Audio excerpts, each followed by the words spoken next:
होता है वो भी वहाँ पर ब्लास्ट कर रहे होते हैं, क्योंकि उन्हें अंदाजा हो चुका था कि मॉर्टन और उसके साथी एंटर होने वाले हैं उनके एरिया में। फिरोसा अपने टैंक ट्रक पर चढ़ने की कोशिश करती है, लेकिन एक बाइकर उस पर अटैक कर देता है, लेकिन फिर भी किसी तरह फिरोसा बच जाती है।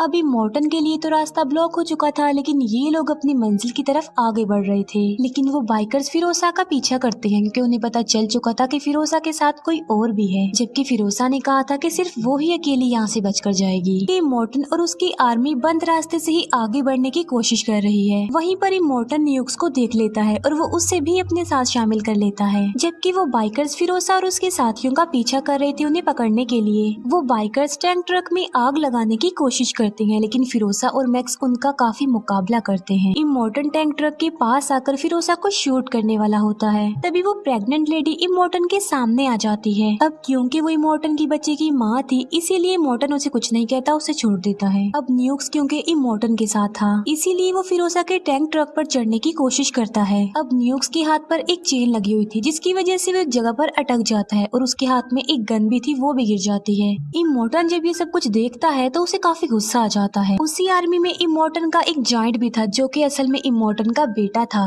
वो जायंट थ्रोअर वेपन से उन पर अटैक करता है और वो थ्रोअर जाकर सीधा टैंक ट्रक के स्टीयरिंग पर लगता है। थ्रोअर की वजह से स्टीयरिंग निकलने वाला हो जाता है, लेकिन तभी प्रेग्नेंट लेडी एक कटर से उस चेन को काट देती है, जो कि थ्रोअर के साथ लगी हुई थी। अब ट्रक दोबारा से मैक्स के कंट्रोल में आ गया था, लेकिन वो प्रेग्नेंट लेडी बाहर ही गिर जाती है। पीछे से इमोर्टन की गाड़ी आ रही थी। अब क्योंकि वो प्रेग्नेंट लेडी को मारना नहीं चाहता था, इसीलिए वो अपना स्टीयरिंग घुमा लेता है। इमोर्टन अपनी प्रेग्नेंट वाइफ के लिए वहीं पर रुक जाता है, जबकि फिरोसा और उसके साथ ही आगे बढ़ जाते हैं। इमोर्टन की एक वाइफ पीछे आती है और वो वहाँ पर न्यूक्स को देखती है।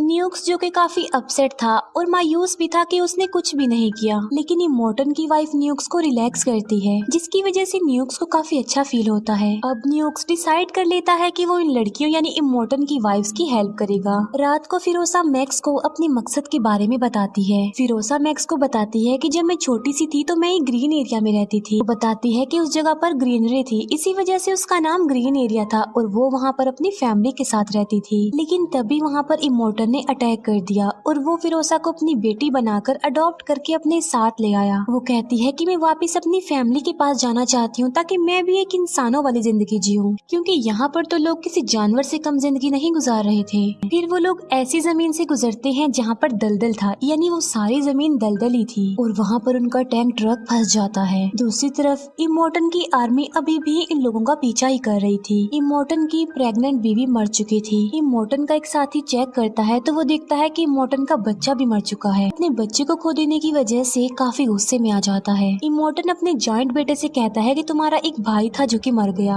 अब वो जॉइंट बेटा वहाँ पर चिल्ला चिल्ला कर सबको ये बता रहा होता है कि मेरा एक भाई था, अब वो मर चुका है। दूसरी तरफ टैंक ट्रक अभी तक दलदल में फंसा हुआ था और वो लोग उसे निकालने की कोशिश भी कर रहे थे, लेकिन वो कामयाब नहीं हो पाते। वहाँ पर एक सूखा हुआ ट्री भी था और न्यूक्स कहता है क्या पता हम इसकी मदद से अपने ट्रक को निकाल सके। वो लोग दिखते हैं कि इमोर्टन का एक करीबी साथी उन लोगों की तरफ बढ़ रहा है, इसीलिए मैक्स अपनी स्नाइपर गन से उन पर निशाना लगाता है, लेकिन उसका निशाना छूट जाता है।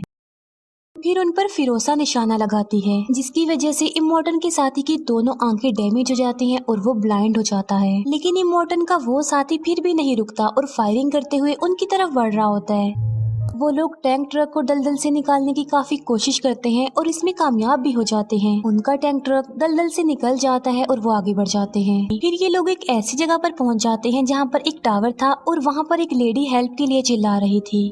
मैक्स समझ जाता है कि ये उन लोगों के लिए बिछाया गया एक ट्रैप है, लेकिन इसके बावजूद भी फिरोसा बाहर जाती है। तभी वहाँ पर कुछ बाइकर्स भी आ जाते हैं और अब हम ये जान पाते हैं कि जो लेडी टावर के साथ हेल्प मांग रही थी वो असल में फिरोसा की मदर थी। वहाँ पर एक बूढ़ी औरत भी थी जिसके पास कुछ बीज थे। ये बीज दुनिया के आखिरी बीज थे जो कि वेजिटेबल्स और फ्रूट्स के बीज थे, लेकिन उनके पास कोई ऐसी जमीन नहीं थी जहाँ पर वो इन बीजों को उगा सके। फिरोसा यहाँ पर बहुत उम्मीद लेकर आई थी कि यहाँ पर ग्रीनरी एरिया होगा, लेकिन जब फिरोसा देखती है कि यहाँ की जमीन भी बंजर हो गई है तो वो काफी डिसहार्ट होती है। वो काफी दुखी हो जाती है, चिल्लाती है और रोती है। फिरोसा की मदर उसे बताती है कि जिस दलदल एरिया से तुम आए हो असल में वो ही जमीन थी जहाँ पर हमने बीज उगाने थे, लेकिन वो जमीन भी अब बंजर हो गई है जो पहले ग्रीनरी एरिया था। ऐसा इसलिए हुआ क्योंकि रेडिएशन के साइड इफेक्ट्स की वजह से पूरी जमीन बंजर हो गई है और मर चुकी है। रात को ये लोग डिसाइड करते हैं कि वो इन बीजों और उन फीमेल्स को लेकर एक ऐसी जगह पर जाएंगे जहाँ पर जिंदगी पॉसिबल हो, यानी वहाँ पर ग्रीनरी हो। अब क्योंकि उन लोगों के पास कोई ऑप्शन नहीं था तो वो इस बात के लिए एग्री हो जाते हैं। मैक्स यहाँ पर फिरोसा को गुड बाय कहता है क्योंकि अब वो अपने सफर की तरफ जाने लगा था। नेक्स्ट मॉर्निंग वो लोग मैक्स को एक बाइक देते हैं और खुद भी बाइक्स पर बैठकर वहाँ से निकल जाते हैं।